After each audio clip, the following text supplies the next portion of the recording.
กำแพงกั้นเขตแดนแนวกั้นแบ่งแยกพื้นที่ที่ทอดยาวไปตามแนวชายแดนระหว่างประเทศสร้างขึ้นเพื่อดูแลการเดินทางข้ามผ่านระหว่างดินแดนของสองประชาชนทั้งสองฝั่งเช่นการควบคุมการเข้าออกเมืองการค้าขายหรือแม้แต่การลักลอบทำสิ่งผิดกฎหมายรวมถึงเหตุผลด้านการป้องกันหรือการรักษาความปลอดภัยในกรณีที่มีข้อพิพาทระหว่างกันหรือการกำหนดเขตแดนที่ไม่ชัดเจนซึ่ง7กำแพงที่จะกล่าวถึงต่อจากนี้ก็คือกำแพงกั้นเขตแดนที่มนุษย์สร้างขึ้นซึ่งล้วนมีชื่อเสียงโด่งดังและมีความสำคัญในประวัติศาสตร์ไปติดตามกันครับ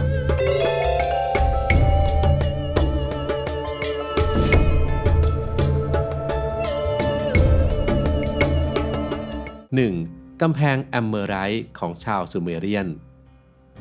เมโสโปเตเมียหนึ่งในอารยธรรมที่เก่าแก่ที่สุดในโลกและเป็นกลุ่มแรกๆที่ก่อสร้างกำแพงป้องกันเขตแดน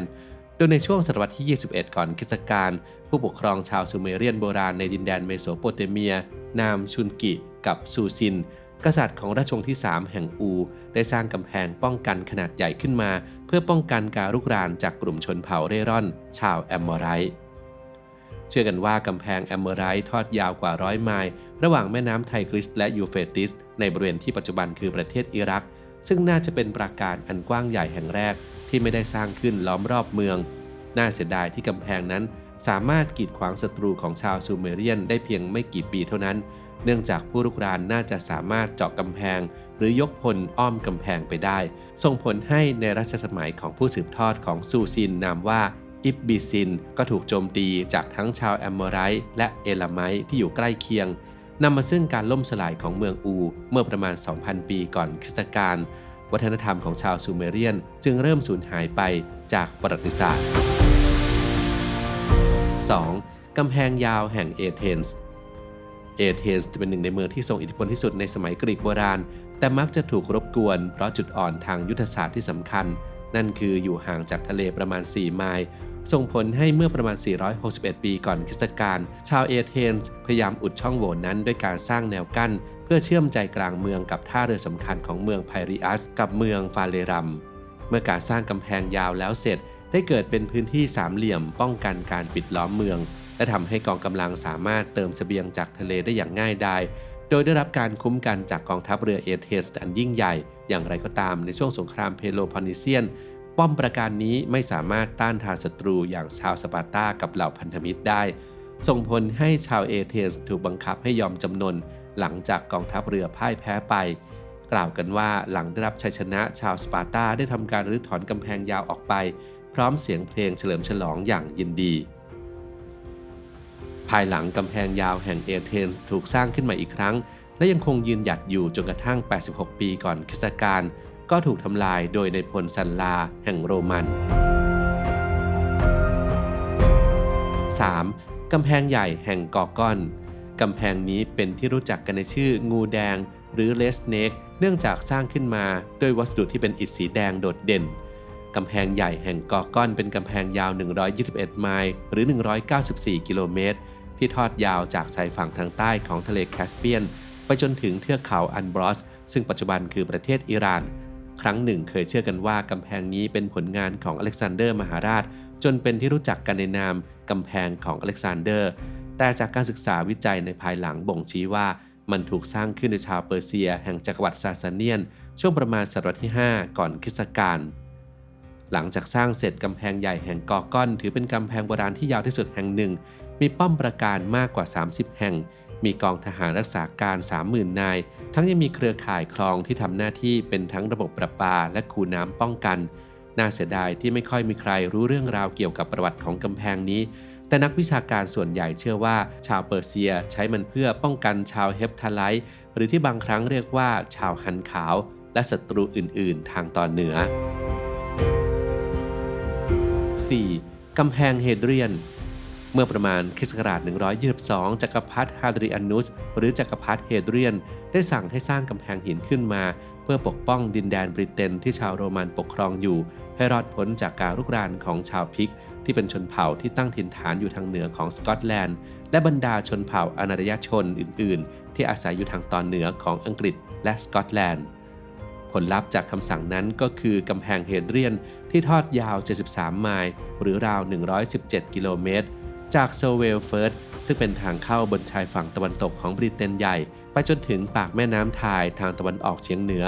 กำแพงมีความกว้างประมาณ10ฟุตสูง15ฟุตมีคูน้ำกับป้อมปราการเรียงรายอยู่ประปรายและมีกองทหารชายแดนคอยประจำการเพื่อป้องกันการโจมตีจากทางเหนือและมีการสร้างประตูบริเวณกำแพงเว้นระยะห่างกัน1ไมล์หรือ 1.6 กิโลเมตรช่วยให้กองทหารสามารถควบคุมการเคลื่อนไหวในภูมิภาคได้นอกจากนี้กำแพงเฮดเรียนยังอาจเคยใช้สำหรับการจัดเก็บภาษีด้วยและในช่วงทศวรรษที่140หลังจากจักรพรรดิองค์ใหม่อันโตนินัสไพอัสขึ้นครองราชย์ต่อมาก็ทรงละทิ้งกำแพงเฮดเรียนให้ความสำคัญน้อยลงแล้วหันไปก่อสร้างกำแพงกั้นเขตแดนทางเหนือใหม่เรียกว่ากำแพงอันโตนินแต่ก็ไม่สามารถป้องกันการรุกรานจากชนเผ่าทางเหนือได้ต่อมาในรัชสมัยของจักรพรรดิมาคัสออเรลิอัสได้เลิกใช้กำแพงอันโตนินและในปีค.ศ. 164ก็หันกลับมายึดกำแพงเฮดเรียนเป็นหลักตามเดิมภายหลังกองทหารโรมันก็ยังคงประจำการที่กำแพงเฮดเรียนเรื่อยมาจนกระทั่งโรมันถอนตัวออกจากดินแดนอังกฤษในช่วงต้นคศวรรษที่5ภายหลังแม้กำแพงเฮดเรียนจะเสื่อมโทรมลงทั้งยังถูกรื้อถอนและนำวัสดุไปก่อสร้างสิ่งอื่นๆจนขนาดลดลงเหลือเพียงเศษเสี้ยวของขนาดดั้งเดิมแต่หลายส่วนก็ยังคงหลงเหลืออยู่จนถึงปัจจุบันและเป็นหนึ่งในโบราณสถานที่มีผู้เยี่ยมชมมากที่สุดในอังกฤษ 5. กำแพงเมืองจีน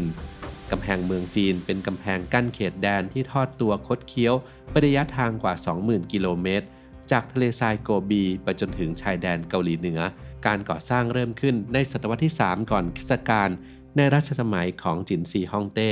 แต่ส่วนที่มีชื่อเสียงที่สุดนั้นถูกสร้างขึ้นในช่วงศตวรรษที่ 14-17 เพื่อปกป้องแผ่นดินจีนภายใต้การปกครองของราชวงศ์หมิงจากชนเผ่าเร่ร่อนทางตอนเหนือกำแพงเมืองจีนนั้นมีความสูงถึง 7.6 เมตรสร้างขึ้นโดยใช้อิฐและปูนข้าวเหนียวที่ทำจากปูนขาวผสมกับข้าวเหนียวโดยออกแบบสร้างประตูไว้ตามจุดยุทธศาสตร์สำคัญบนเส้นทางการค้าทั้งยังสร้างหอสังเกตการณ์สำหรับใช้ส่งสัญญาณควันและสัญญาณไฟในกรณีที่ถูกโจมตีกำแพงเมืองจีนยังเคยเป็นสิ่งก่อสร้างที่ใหญ่ที่สุดในโลกที่มนุษย์สร้างขึ้นแต่แม้ว่าจะยิ่งใหญ่เพียงใดก็ไม่ได้รับประกันถึงประสิทธิภาพในการป้องกันพรมแดนเนื่องจากอันตันคารผู้นำชาวมองโกสามารถข้ามกำแพงและบุกเข้าไปถึงกรุงปักกิ่งได้สำเร็จในปี 1550 และต่อมาในปี 1614 ชนเผ่าแมนจูก็สามารถบุกข้ามกำแพงเข้ามาได้จนนำไปสู่การล่มสลายของราชวงศ์หมิงในที่สุด 6. กำแพงเมืองคอนสแตนติโนเปิล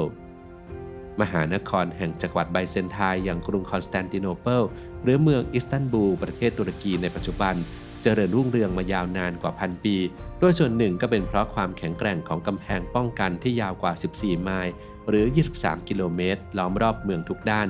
ป้องกันการโจมตีจากทั้งทางทะเลและทางบกซึ่งส่วนที่มีชื่อเสียงที่สุดก็คือกำแพงทีโอโดเซียนสร้างขึ้นในศตวรรษที่ 5 เพื่อช่วยขัดขวางไม่ให้กองทัพศัตรูรุกเข้ามาทางแผ่นดินใหญ่กำแพงเมืองคอนสแตนติโนเปิลประกอบไปด้วยคูน้ำผนังด้านนอกสูง8เมตรและกำแพงด้านในขนาดใหญ่ที่สูงถึง12เมตรหนา 4.5 เมตรและมีกองทหารยืนเฝ้าอยู่บนเชิงเทินตลอดเวลาพร้อมที่จะยิงลูกธนูกับลูกระเบิดเชื้อเพลิงโบราณที่เรียกว่าไฟกรีกใส่ศัตรูที่กล้าบุกโจมตีเข้ามากำแพงแห่งนี้ประสบความสำเร็จในการพลิกสถานการณ์จากผู้รุกรานหลายครั้งจนกระทั่งในปี 1453 เมื่อจักรวรรดิออตโตมันปิดล้อมเมืองด้วยอาวุธใหม่อันน่าสะพรึงกลัวอย่างปืนใหญ่เจาะกำแพงได้สำเร็จพวกเติร์กก็หลั่งไหลเข้ามาจากรูโบบุกยึดกรุงคอนสแตนติโนเปิลและโค่นล้มจักรวรรดิไบเซนไทน์ลงได้ 7. กำแพงเบอร์ลินกำแพงเบอร์ลินถือเป็นกำแพงกั้นเขตแดนที่น่าอัปยศที่สุดในประวัติศาสตร์สมัยใหม่สร้างขึ้นในปี 1961 เมื่อรัฐบาลเยอรมันตะวันออกที่สนับสนุนโดยสหภาพโซเวียตสร้างกำแพงแบ่งแยกกรุงเบอร์ลินออกเป็นฝั่งตะวันออกกับตะวันตกผู้นำคอมมิวนิสต์อ้างว่าเครื่องกีดขวางดังกล่าวได้รับการออกแบบมาเพื่อป้องกันพวกฟาสซิสต์และศัตรูอื่นๆของรัฐแต่ความจริงแล้วหน้าที่ที่แท้จริงของมันก็คือป้องกันไม่ให้ชาวเยอรมันตะวันออกแปรพรรคไปทางตะวันตก ส่งผลให้พลเมืองที่พยายามหลบหนีผ่านกำแพงสูง 12 ฟุตที่มีหอคอยป้องกันและรั้วไฟฟ้าต้องเสียชีวิตไปมากกว่า 100 คน แต่ก็ยังมีอีกหลายคนที่ประสบความสำเร็จด้วยการเจาะอุโมงค์ข้างใต้กำแพงรวมไปถึงการบินข้ามกำแพงไปด้วยเครื่องบินที่เบาเป็นพิเศษหรือบอลลูนลมร้อนที่ทำขึ้นเองกำแพงเบอร์ลินมีชื่อเสียงในทางลบจนชาติตะวันตกต่างขนานนามกำแพงนี้ว่ากำแพงแห่งความอัปยศและตั้งกีดขวางอยู่นานกว่า 28 ปีแต่ในท้ายที่สุดแล้วทางการเยอรมันตะวันออกก็ประกาศเปิดพรมแดนเมื่อวันที่ 9 พฤศจิกายน ปี 1989 ทำให้ชาวเมืองเบอร์ลินต่างพากันเฉลิมฉลองอย่างมีความสุขและพากันไปรื้อถอนกำแพงด้วยค้อนกับสิวจากนั้นเยอรมนีตะวันออกและตะวันตกก็รวมประเทศอย่างเป็นทางการในเดือนตุลาคม ปี 1990 ไม่ถึง 1 ปีหลังจากการล่มสลายของกำแพงเบอร์ลิน